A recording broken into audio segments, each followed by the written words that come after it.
Tsunamis are one of the most devastating forces Mother Nature has to offer. These killer waves can come at any time with little to no warning and can completely devastate coastal areas.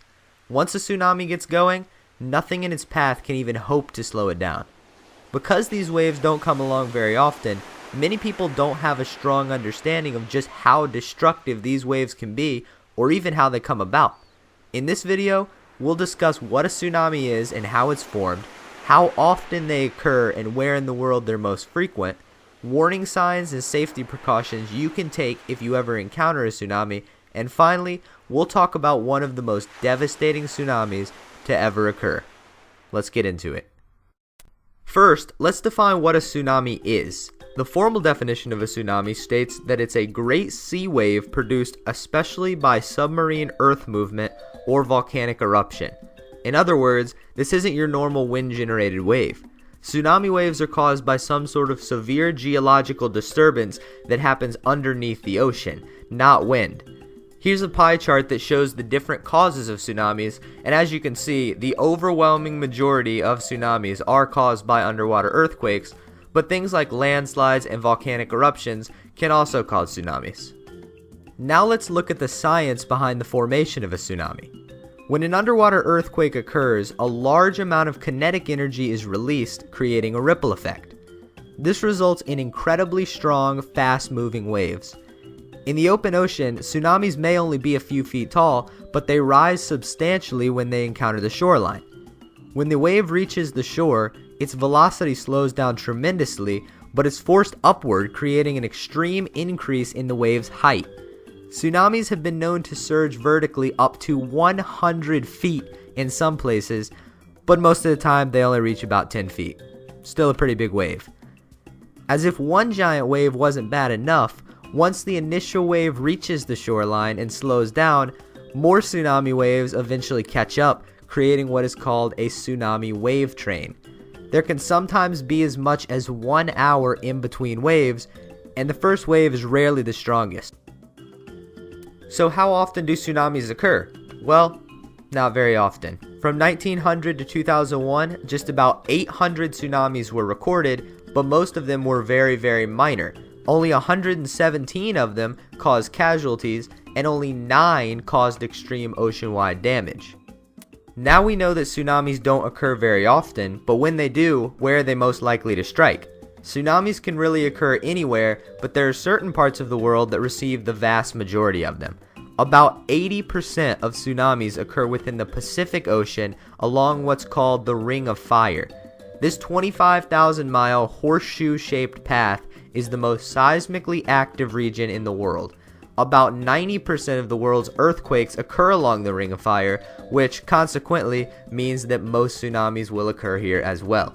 Here's a map pinpointing the exact locations of earthquakes that have caused tsunamis over the years. As you can see, almost all of them occur along the Ring of Fire. Tsunamis strike with very little warning, so it's extremely important to be able to recognize the warning signs early and react accordingly.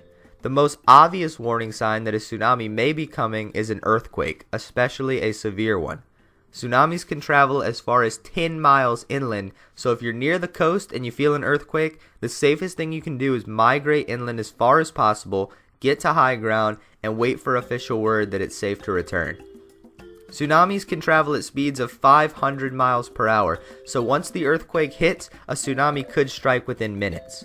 If you don't react immediately after feeling an earthquake, there's still a few signs that can warn you, but you'd have to react lightning fast after recognizing them. If you notice a severely receding tide, get the heck out of there. Scientists believe that a receding tide gives you about a 5-minute warning, so the best thing to do is to get to the highest ground possible as quickly as you can. You can also see and hear a tsunami approaching the beach, so if you look out and see a wall of water in the distance and hear a loud roaring sound, start praying and get to high ground.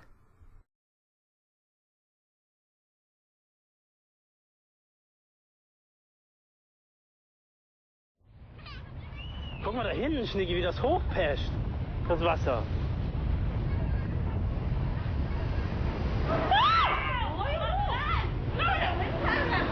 ครับผมขึ้นมันจะใหญ่ขึ้นเรื่อยๆฮะ Hammer. Was da hinten abgeht. Irgendwie ein Seebeben gewesen sein, das ist Wasser. Nein. Aber da hinten, da geht, das ist ja Wahnsinn. Das ist richtig. ผมรบกวนแจ้งแขกอย่างด่วนนะครับตอนนี้มีพายุ Run run run go go Denn die werden hier auf den Strand rauschen, ne? Hier, die hauen noch alle ab, die Zeit. quick quick เลยครับตอนนี้มาทะเลมากฮะน้ำทะเลลดอย่างมากครับด่วนเลยครับ go run run Was ist das? Was ist das? Oh, Tsunami. ja?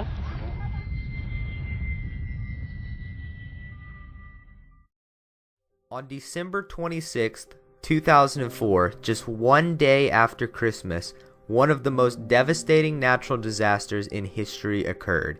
A 9.3 magnitude underwater earthquake struck just off the west coast of Sumatra, Indonesia. The massive earthquake caused a tsunami with waves reaching 100 feet in height that annihilated everything in its path. Coastal communities were dismantled, local economies were destroyed, and worst of all, over 230,000 people were killed in 14 different countries, making it one of the worst natural disasters in history in terms of death toll. All in all, tsunamis are nothing to take lightly. They're one of the most devastating natural disasters, and since there's no way to predict when and where an earthquake will strike, and if that earthquake will cause a tsunami, it's incredibly difficult for authorities to warn people who may be in its path. This makes the ability to recognize warning signs and get to safety that much more critical to survival if you ever encounter one. That's all I have for now, but I hope this video increased your understanding of the danger associated with tsunamis and gave you a greater appreciation for just what these waves are capable of.